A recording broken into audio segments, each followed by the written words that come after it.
Big TV effect తో Sunburn show రద్దు అయింది. రద్దు చేస్తున్నట్టు నిర్వాహకులు ప్రకటన చేశారు.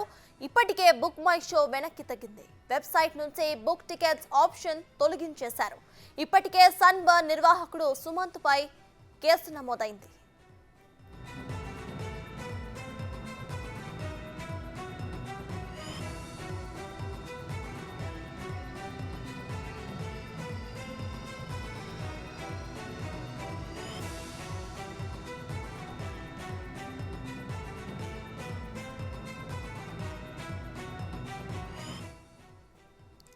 బిగ్ టీవీ ఎఫెక్ట్ తో సన్బర్న్ షో రద్దయింది.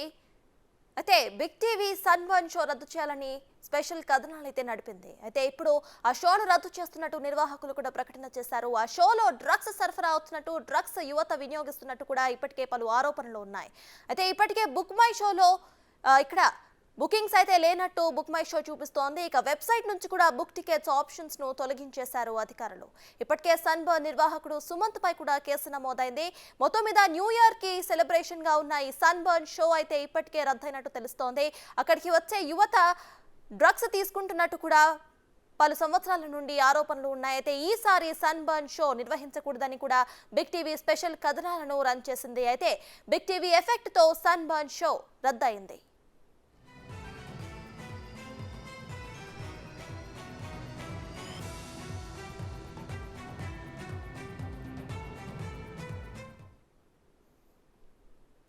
సన్బర్న్ షో రద్దయింది. ఇక దాన్ని నిర్వహించే సుమంత్ పై కూడా కేసు నమోదైంది. ఇదే విషయంపై పూర్తి అప్డేట్స్ మా ప్రతినిధి రాణా అందిస్తారు.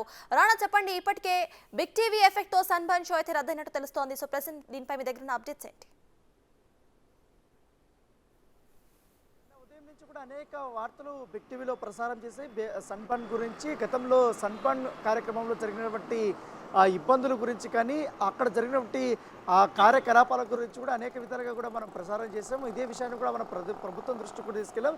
ఎట్టుకెళ్ళకి నిన్న వారిపైన కేసులు కూడా బుక్ చేశారు. కేసులు బుక్ చేసి ఏదైతే పర్మిషన్ లేకుండా, వారి అనుమతిని తీసుకోకుండా, ఎటువంటి ఇవి లేకుండా, అప్లికేషన్స్ కూడా పెట్టకుండానే ఆన్లైన్లో టికెట్లు పెట్టడము, తర్వాత వాటికి ప్రచారం కల్పించడము, ఒక ఏరియాని వారు బుక్ చేసుకొని యోలో ఎరీనాలో ఈ యొక్క ఈవెంట్ జరిగిపోతుంది అనేసి కూడా సోషల్ మీడియాలో విస్తృతంగా ప్రచారం చేయడం. దీన్ని ఈ అంశాలన్నీ కూడా నిన్న ప్రభుత్వం దృష్టికి, పోలీసుల దృష్టికి కూడా మనం తీసుకెళ్లిన నేపథ్యంలో వారిపైన కూడా కేసులు బుక్ చేసినట్టు నేపథ్యం అయితే కనపడుతుంది. ఇటు సైబరాబాద్ నుంచి కానీ, ఇటు హైదరాబాద్ నుంచి కానీ, రాచకొండ నుంచి కానీ, ఒకవేళ హైదరాబాద్ పరిసర ప్రాంతాల్లో ఎక్కడ సన్బర్న్ కార్యక్రమం నిర్వహించాలనుకున్నా కంపల్సరీగా కూడా ఆ యొక్క కమిషనరేట్ పరిధిలో అక్కడ ఉన్నటువంటి నియమ నిబంధనల ప్రకారము వారు అప్లికేషన్ పెట్టుకుంటే, అప్లికేషన్ని పరిశీలించిన తర్వాత వారు కొన్ని మార్పు చేర్పులు చేసి ఆ ఒక్క ఈవెంట్ కానీ ఏదన్నా కానీ పర్మిషన్ ఇస్తారు. కానీ ఇక్కడ ఏకంగా అప్లికేషనే పెట్టుకోకుండా ఈవెంట్ అనౌన్స్ చేయడమే కాకుండా దాదాపు 70% వరకు టికెట్లు అమ్మేశారు. ఇటు ఏదో సన్బర్న్ NYE పేరుతో నిన్న కార్యక్రమాన్ని నిర్వహించాలనేసి కూడా 31వ తారీఖు పెద్ద ఎత్తున కూడా వారు ఏదైతే పూర్తిగా ఏర్పాటు కూడా సిద్ధం చేసినటువంటి నేపథ్యం ఏర్పడింది. అయితే ఇక్కడే ఎందుకంటే గతంలో జరిగినటువంటి, ఎందుకంటే కాంగ్రెస్ పార్టీకి సంబంధించినటువంటి నేతలు కూడా చాలామంది దీనిపైన అభ్యంతరం వ్యక్తం చేశారు. దీనిపైన మొన్న జరిగినటువంటి ఎస్పీల అలాగే జిల్లా కలెక్టర్ల యొక్క సమీక్ష సమావేశంలో కూడా ముఖ్యమంత్రి కూడా ఈ యొక్క ప్రోగ్రాం గురించి ఆరా తీసినటువంటి నేపథ్యం ఏర్పడుతుంది. అయితే దీనిపైనే సైబరాబాద్ సిపి అనేటువంటి, అలాగే సన్బర్న్ నిర్వహించాలనుకుంటున్నటువంటి సుమంత్ నిర్వాహకుడు, అతను కూడా పిలిపించి వార్నింగ్ కూడా ఇచ్చారు. అయినప్పటికీ కూడా వారు నిన్న మధ్యాహ్నం వరకు కూడా ఆన్లైన్లో అలాగే టికెట్స్ పెట్టారు. దీంతో ఆగ్రహం వ్యక్తం చేశారు. కాబట్టి వారిపైన కేసులు నమోదు చేయడం జరిగింది. వారిని అరెస్ట్ చేయడానికి కూడా పోలీసులు వారికి నోటీసులు పంపించిన నేపథ్యం ఏర్పడుతుంది. సో ఈ నేపథ్యంలో ఇటు ప్రభుత్వం వస్తున్న నేపథ్యంలో బుక్ మై షోకి సంబంధించినటువంటి నిర్వాహకులు కూడా ఈ యొక్క షోకి సంబంధించిన టికెట్లన్నీ కూడా క్యాన్సిల్ చేసుకున్నాయి. దాంతోపాటు ఆన్లైన్లో కూడా ఈ యొక్క టికెట్లు అవైలబిలిటీ లేకుండా కూడా చేసినట్టు నేపథ్యం ఏర్పడుతుంది. ఆల్రెడీ సుమంత్ కూడా కేసు నమోదైంది కాబట్టి పూర్తిగా హైదరాబాద్లో పరిసర ప్రాంతాల్లో కూడా ఈ యొక్క ఈవెంట్ లేకుండా, తెలంగాణలో ఈ యొక్క ఈవెంట్ లేకుండా ఆంధ్రాకి వెళ్ళిపోవడానికి సన్బర్న్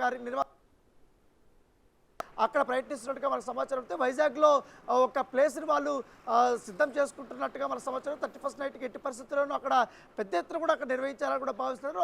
దీంతో ఇక్కడ సన్బడి కార్యక్రమానికి ఇక్కడ జరుగుతుందనేసి దాదాపు 70% వరకు కూడా ఇక్కడ టికెట్లు ఆన్లైన్లో బుక్ చేసుకున్నారు. కాబట్టి ఖచ్చితంగా వారి దృష్టిలో పెట్టుకుని వాళ్ళ అమౌంట్ అంతా కూడా తిరిగి చెల్లించాలని కూడా పోలీసులు వారికి ఆదేశించినట్టు వారికి డబ్బులు చెల్లిస్తామని కూడా నిర్వాహకులు ఒప్పుకున్నట్టుగా మన సమాచారం. సత్తాజ్.